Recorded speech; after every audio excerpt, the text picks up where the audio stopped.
पहले हम ऐसा ही हंसत रही, फिर का भइल कि हमारा प्यार हो गई। और वही प्यार में हमारी जिंदगी एकदम कबाड़ हो गई।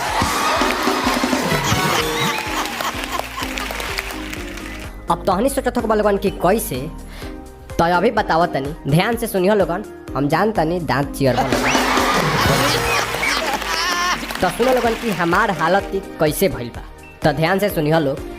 आई थी मेरी जिंदगी में वो बहार बन के, आई थी मेरी जिंदगी में वो बहार बन के, आ छोड़ के गई है, आ छोड़ के गई बेरोजगार करके, हमके बेकार करके, जिंदगी कबार करके।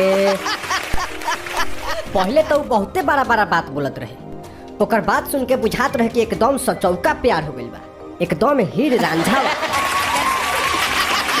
लेकिन जब हमरा के उ छोड़ के गइल आ ओकर याद भुलावे खातिर हाथ में चिलम लेके जब हम बैठनी, तब हमार दिमाग खुलल कि साला हमार प्यार हीर रांझा वाला ना, भांग गांजा वाला।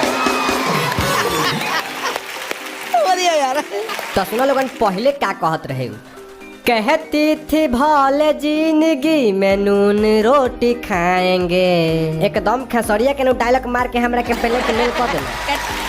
कहती थी भले जिंदगी में नून रोटी खाएंगे, पर तुम्हारे साथ हम सारा जिंदगी बिताएंगे। तो हम लुटाई दिए सब कुछ उस पे यकीन करके,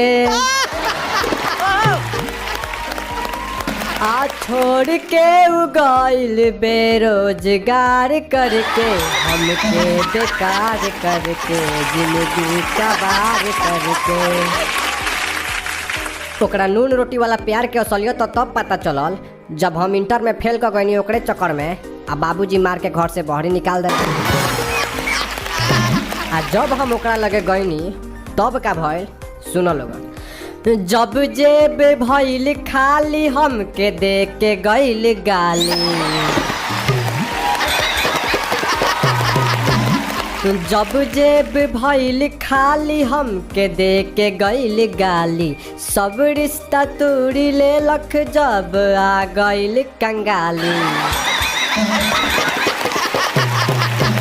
तो मन करेला कि मर जाई खाई के जहर के, जे छोड़ के गइल बेरोजगार करके, हमके बेकार करके, जिंदगी कबार करके।